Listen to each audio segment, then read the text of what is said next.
Dr. Mohan Rao to address the gathering and extend his blessings. Well, let me also greet. Guten Morgen. Welcome into CCMB. Friends, this is a workshop on medicinal plants. In my opinion, I think every plant is a medicinal plant. There's some of them are tested, some of them are not tested. Every plant has some or other medicinal value. If you look back into ancient times, when a man in the forest gets injured by an animal, by a rock or a stone, or what will he do? He has to do something to stop his bleeding. So he must have immediately approached a nearby leaf, whatever plant leaf is available, must have applied it on to stop the bleeding. Whichever seems to have given him benefit of relief of pain, stoppage of blood, he would remember and use the same plant again. So that the memory of usefulness is the one that contributed to the herbal knowledge that we have today. It is largely by memory until after long years that started being documented. Almost every plant would have or should have some value which can be of use. As I mentioned, some of them are tested, documented, and are being utilized. Whenever people talk about Ayurvedic medicine, in fact, I was very pleasantly surprised to see that Professor is speaking on how to understand the Ayurvedic medicine system as a medical system. It's very nice to see that many people, including this country, equate Ayurvedic medicine as some kind of herbal treatment. It is not herbal treatment. Ayurvedic medicine is a medical system. In the medical system, herbs are used as one part of it. We at CCMB have been interested in this Ayurvedic medical system for some time. As many of you know, ancient Ayurvedic practitioners used to classify human beings based on certain properties, what they call three doshas, Vata, Pitta and Kapha. These are three doshas. We don't know exactly, I did not get an English equivalent of how to use these words properly. That's why we have to refrain in English words to use the same words. They constitute some kind of a functional unit of a person. Relative amounts of these things, relative levels of these things will make a difference. So our biodiversity or human diversity may be based on differences in these levels. But some people can have a predominantly Vata Tattva or predominantly Pitta Tattva or Kapha Tattva. These people can be identified. Based on this, Ayurvedic practitioner prescribes medicine and treats the person. Now, whether this has any molecular basis, is this classification has any meaning? Is any genomically, can it be questioned and asked? It's a question that Dr. Vadiyathan, one of the famous surgeons, asked some time ago, and a team was set up, and CCMB led the team. 3,400 patients, or not patients, regular persons, were interviewed and checked by the Ayurvedic physicians and to identify who belonged to what tattva. And then same people were also sent through a software package called iSoft, which is designed by CDAC in Bangalore. When these two match properly, then those people are picked up, their blood samples are collected, DNA isolated, and SNP analysis is done of 6 million SNPs. 6 million SNPs were looked at, 1 million SNPs were looked at on a chip. And below, when this analysis was done, these people fell into three groups. So there was a molecular genomic basis for this classification which was done 5,000 years ago. So it is very nice to see that the modern science actually technically proving that the ancient knowledge is correct. This is the finding which recently appeared from CCMB, and it is well covered in the news as well. This gives you a confidence that the method of science, the analysis which was approached was right. The herbs were used to treat various diseases based on their application, and some of them apparently also based on appearance. The type of leaf, if a leaf looks like a heart, it probably works for heart. Some kind of appearance is also being utilized. Various things are used, and one of the best known compound of this plant origin is Rauwolfia serpentina, which many of you have studied in your colleges, which led to a blood pressure lowering medicine.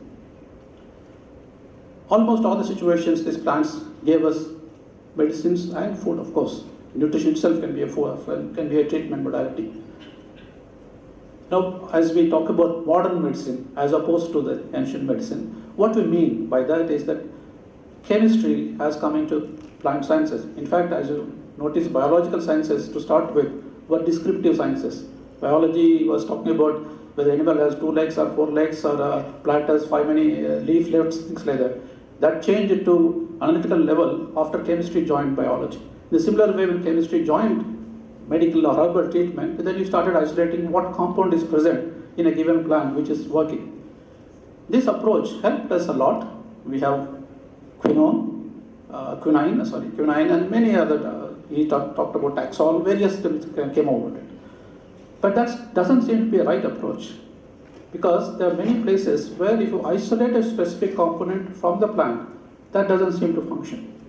As a whole plant or whole leaf extract or whatever extract is there, it shows the medicinal activity. But if you fractionate it and take into a reductionistic approach, you keep on making separations.